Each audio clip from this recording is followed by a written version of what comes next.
নমস্কাৰ বন্ধু-বান্ধৱীসকল, Assamese health tips and ট্ৰিক্সলৈ স্বাগতম জনাইছোঁ। এই ভিডিঅ'টোত আপোনালোকলৈ লৈ আহিছোঁ বহুমূত্ৰ অৰ্থাৎ ডায়েবেটিছ হ'লে কি খাব লাগে আৰু কি খাব নালাগে। সেয়েহে ভিডিঅ'টো শেষলৈকে চাব আৰু যদি ভিডিঅ'টো ভাল লাগে লাইক কৰিব। লগতে কিবা সুধিব লগা থাকিলে কমেণ্ট কৰি সুধিব আৰু এনে ধৰণৰ ভিডিঅ'সমূহ নিয়মীয়াকৈ পাই থাকিবলৈ মোৰ এই চেনেলটোক ছাবস্ক্ৰাইব কৰি লৈ কাষতে থকা বেল আইকনটো টিপি ল'ব। বহুমূত্ৰ বা ডায়েবেটিছৰ সমস্যা হ'লে বহু বাছ বিচাৰকৈ খাব লাগে আৰু যদি খোৱাত কিবা খেলিমেলি হয় তেন্তে ডায়েবেটিছ বেছি হোৱা পৰিলক্ষিত হয় আৰু আকস্মিকভাৱে ডাঙৰ সমস্যাৰ সন্মুখীন হ'ব লগা হয়। সেয়েহে ডায়েবেটিছ বা বহুমূত্ৰ সমস্যা হ'লে কি খাব?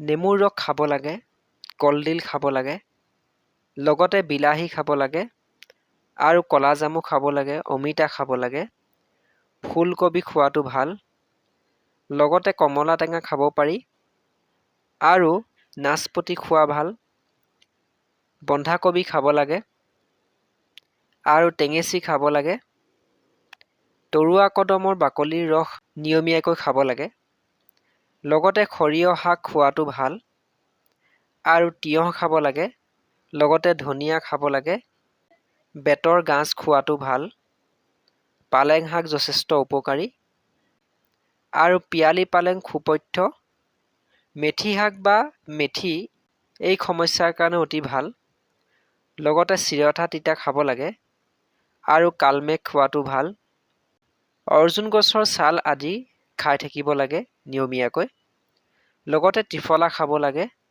আৰু আমলখি খোৱাটো অতি দৰকাৰী, লগতে খুকুতা উপকাৰী।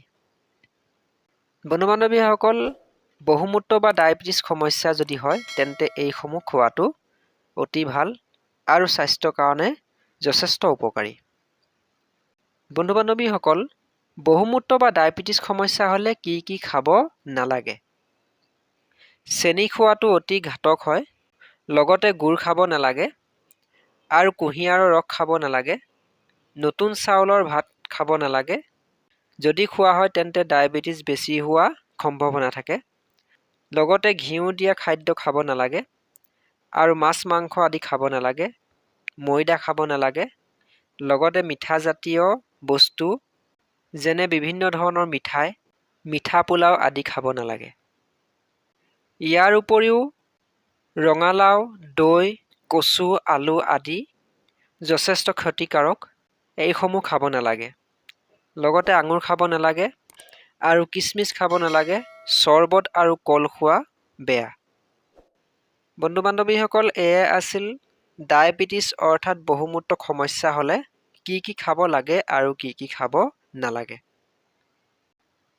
ভিডিঅ'টো চাই কেনে পালে লাইক কৰিব। লগতে কিবা সুধিব লগা থাকিলে কমেণ্ট কৰি সুধিব পাৰে। লগতে এনেধৰণৰ বিভিন্ন বেমাৰৰ বনৌষধি অৰ্থাৎ দিহা পৰামৰ্শৰ ভিডিঅ'সমূহ নিয়মীয়াকৈ পাই থাকিবলৈ মোৰ এই চেনেলটোক ছাবস্ক্ৰাইব কৰি লৈ কাষতে থকা বেল আইকনটো টিপি ল'ব। ভিডিঅ'টো সম্পূৰ্ণকৈ চোৱাৰ বাবে ধন্যবাদ।